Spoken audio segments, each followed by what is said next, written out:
Nós estamos aqui muito felizes, alegres por poder encontrar com você nesse encontro de paz. Hoje vamos falar um pouquinho sobre o perigo das novidades, do impulso que os adolescentes têm de experimentar coisas novas. E para falar sobre isso está com a gente o pastor Udolci Zukovski, que possui já muita experiência como líder de jovens, líderes de desbravadores, de aventureiros, e hoje ele é o líder sul-americano de desbravadores e aventureiros. Ele também possui mestrado em teologia e é pai de 3 filhos jovens. Pastor, antes da gente conversar sobre o nosso tema de hoje, eu quero voltar a apresentar o livro. Esse livro é muito importante, né? Esse livro é fundamental para pais como você. Não é para qualquer tipo de pais, não.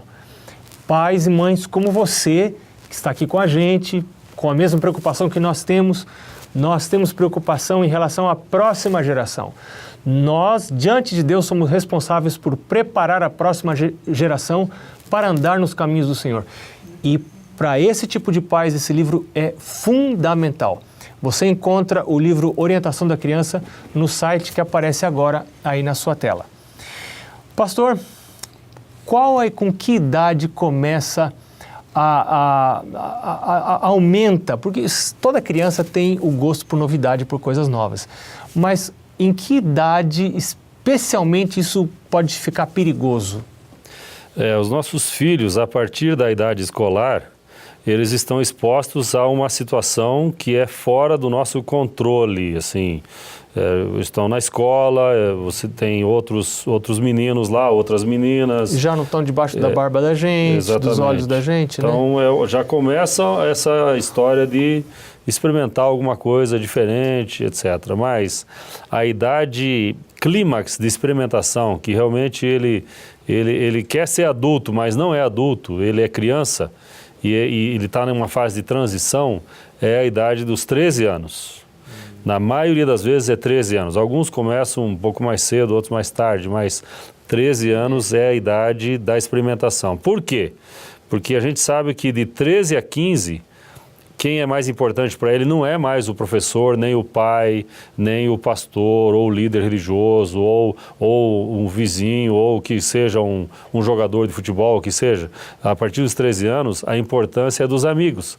Então, os amigos oferecem alguma coisa para ele e ele não quer se dar mal com os amigos, e ele, então tá bom, vou experimentar. Essa idade é mais complicada. A gente sabe que há uma pesquisa sobre a idade em que os meninos experimentam o cigarro, por exemplo. Então, a maioria deles começa aí nessa fase de 12 anos, 13 anos. Agora, os pais que não têm assim, um critério seletivo para os amigos dos filhos vão ter problemas sérios nessa época, né? Se você larga, tchau pai, vou sair. Tchau filho. Você sabe onde você vai, com quem você vai estar. Se o pai e a mãe não têm isso, o filho está muito exposto a riscos, né? Quando a gente, no passado tinha muito isso, os amigos da rua, né? Os amigos da rua, os coleguinhas da rua. Mas quem são os coleguinhas da rua? Tem tudo quanto é família morando na vizinhança, né? Esse controle, esse saber quem são os meninos, né? Aí está a importância de estar o menino envolvido em clube de desbravadores, em clube de aventureiros, etc. Mas o perigo da idade de experimentação é o quê? É o fato de ele experimentar uma coisa que vai viciar ele. Então, se por exemplo ele vai experimentar, experimenta essa bala aqui que faz bolinha ou não sei o quê, pode até ser, mas às vezes ele pode experimentar uma coisa que vai viciar ele. É o caso do cigarro, é o caso do álcool e é o caso das drogas, da maconha, cocaína e essas coisas. E hoje a gente tem muitos pais preocupados porque o meu filho já está viciado nesse negócio. E de alguma maneira, isso? Começou nessa fase. De alguma maneira, o sexo antes do casamento, ele tem efeitos semelhantes aos efeitos de drogas no cérebro, né? Produzindo assim um desejo de repetir a experiência que vai trazer sérios problemas, não é assunto de hoje, claro, mas sérios problemas emocionais também, relacionais depois no futuro. Mas o assunto da pesquisa que a gente compartilha até nesses encontros com os líderes de juvenis e adolescentes, desbravadores e aventureiros, a gente menciona esse fato. Por exemplo, quando o menino ele experimenta o cigarro e não fez mal, fica um negócio na mente dele, mas o meu pai sempre falou que cigarro faz mal. Eu fumei e não fez mal, não peguei câncer, tossi um pouco, mas tudo bem. Falaram que se bebesse ia ficar bêbado e tal. Eu bebi um pouquinho de cerveja e não fiquei bêbado. Então, quer dizer, não é tão mal assim. Aí no sexo é a mesma coisa. Quer dizer, ele não vai ter tanta, resistência ao sexo, por quê? Eu já experimentei lá, o outro também não fez, não vai fazer tão mal assim. Ele quer experimentar. Sabe qual é a frase que eles dizem com 13 anos? A frase é a seguinte: eu vou experimentar. Eles podem dizer nessas palavras ou em outras parecidas, mas é assim, eu vou experimentar. O corpo é meu, eu faço dele o que eu bem entender. Então você pode até dizer que faz mal e tal. Então deixa eu experimentar para ver se faz mal mesmo ou não. Afinal de contas, eu sou dono do meu corpo, o corpo é meu, eu faço com ele o que eu bem entender. E aí no Clube dos Bravadores e na igreja, a gente ensina o que a Bíblia fala. E a Bíblia fala, e a gente explica para o menino, com 12 anos de idade, a gente já explica para o menino. Fala, olha, o corpo não é seu, o corpo é de Deus. Templo do Espírito Santo. Então, se o seu corpo é de Deus, você não vai ficar fazendo experiência com ele. Disseram que é legal, que eu vou ter um sonho diferente e tudo. Eu não posso fazer isso porque o corpo não é meu, é templo do Espírito Santo de Deus. Agora, que conselho você daria para os pais para ajudarem os filhos a evitar especificamente as drogas agora? Nessa época, nessa fase da idade? Eu acredito que a principal tem que ver com os amigos. Porque se um estranho oferecer uma coisa para ele, dificilmente ele vai aceitar, desde que ele for bem orientado em casa e tudo.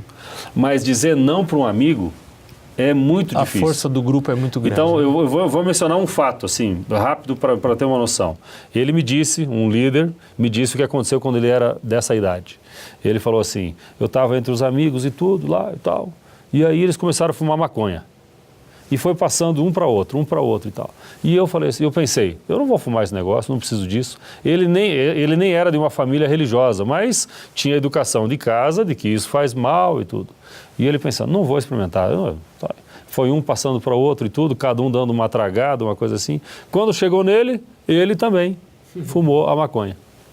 Aí passou para o outro, ele começou a tossir, ele tossiu muito, passou mal, e ele foi para casa pensando assim, nunca mais eu vou colocar essa maconha na minha boca, nunca mais. Na noite seguinte, de novo, os amigos, num canto lá, numa garagem lá de uma casa de um amigo e tal, começaram de novo. E ele falou, eu já passei mal ontem, hoje eu não vou, de jeito nenhum, de jeito nenhum. E ele pensando, foi passando, quando chegou nele, experimentou de novo. Então ele disse, eu entrei num círculo vicioso, eu não queria, mas como é que eu vou dizer não para o meu amigo? Está todo mundo ali, como é que eu vou ser o estranho? Então acho que a principal coisa é realmente cuidar de que tipo de amigos, que tipo de clima, de ambiente esse camarada, esse seu filho está se envolvendo, porque diga-me com quem tu andas, eu te direi quem és, né? Então se você puder escolher, e você pode escolher, locais, ambientes onde ele vai ter gente que vai ser uma ajuda e não um atrapalho para ele, vai ser a primeira coisa, porque mesmo que ele saiba que faz mal, mas o amigo ofereceu, eu não vou dizer nada para ele. Essa época então, essa é uma época especial para envolver meu filho nas coisas da igreja. Exato. A igreja vai prover uma rede social razoavelmente segura, sim, onde meu filho pode se desenvolver e ter boas amizades, cantar em coral, pertencer ao clube de desbravadores, ir a acampamentos da igreja, campuris. E a gente tem que ter dinheiro para isso, né? O pai e a mãe tem que investir nisso. Para isso é melhor não investir tanto no seu automóvel, na sua nova televisão, etc., né? Mas invista Veja, se você passar dessa fase, lá na frente vai ser mais difícil. Essa é a fase mais complicada da experimentação. Agora, antes dessa, a vacina mesmo é educar o seu filho, ajudar o seu filho, para ele tomar a melhor decisão da vida dele antes dos 13 anos de idade. Aos 10 anos, aos 11 ou aos 12, que é a idade para escolher Jesus como seu amigo, como seu salvador, para preparar o seu filho para ele ser batizado, para ele tomar a decisão de que o meu melhor amigo vai ser Jesus. Então, como ele escolheu Jesus, ele entra na fase dos 13 aos 15, os amigos são importantes, mas o melhor amigo é Jesus. Então, essa vacina realmente é infalível para evitar que o filho fique experimentando essas coisas. Sabe, eu li um livro muito interessante de James Dobson, ele era filho de pastor, um psicólogo muito famoso nos Estados Unidos, e ele, psicólogo evangélico, e ele dizia assim: eu tomei minha decisão de seguir a Jesus com 3 anos. Meu pai, pastor, fez um apelo, eu fui à frente, todos riam porque eu era muito pequeno, mas eu não esqueço, até hoje ele contava, ali eu tomei a decisão de servir a Jesus. Então ele diz, nós às vezes menosprezamos as decisões das crianças, dos juvenis, que vão à frente aos apelos, mas eles ali estão tomando decisões reais ao lado de Jesus.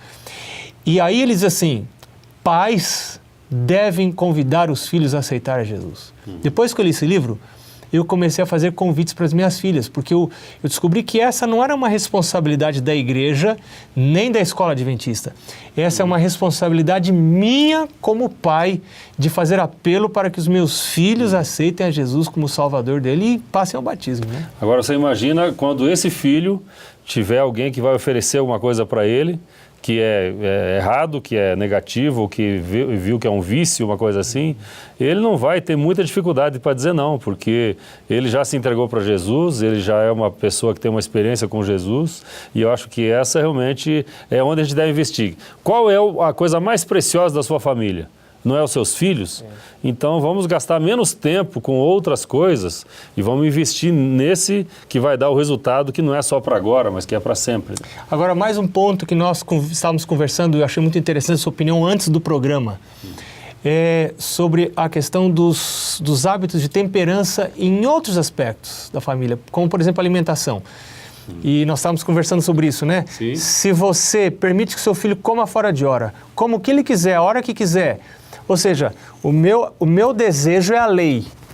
Então, como que eu vou rejeitar um desejo por um sexo fora de hora? Como que eu vou rejeitar o desejo por uma droga que não é apropriada em hora alguma, né? Se eu estou acostumado a sempre satisfazer os meus desejos em outras coisas dentro da minha casa. A gente tem que ensinar a resignação. Né, a resignação. Domínio Inclusive, próprio. É o que aconteceu, por exemplo, esses dias aí, gosto de andar de bicicleta, né? Aí andei de bicicleta umas 2 horas aí e tal, às vezes 1 hora, 2 horas, 2 horas e meia e tal. Aí cheguei em casa, tá cansado e tudo, e minha esposa, o que você quer que eu faça para jantar? Tal. Falei, eu quero um pão com ovo frito, né?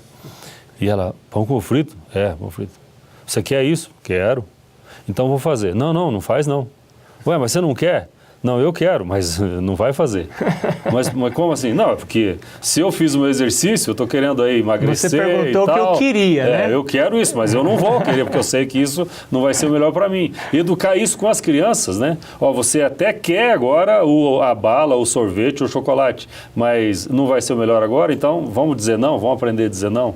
E isso vai fortalecer ele para as decisões mais sérias na época da adolescência. E isso começa também com o pai e a mãe. Ele vê o pai e a mãe como modelo ao dizer não para si mesmo, né? Sim, exatamente. Pastor, muito obrigado mais uma vez. Que tema precioso foi esse que nós partilhamos e conversamos, estudamos juntos aqui nesse encontro de pais de hoje. Eu desejo que ele seja de grande benefício para você, inclusive agora que você vai começar a responder as perguntas que você baixou neste site que está aqui. Você ali tem um PowerPoint com várias perguntas para a discussão desse tema. E o meu desejo é que Deus abençoe você, sua casa, que os anjos de Deus estejam com você enquanto você trabalha pela vida eterna dos seus filhos. Um abraço e até o próximo programa.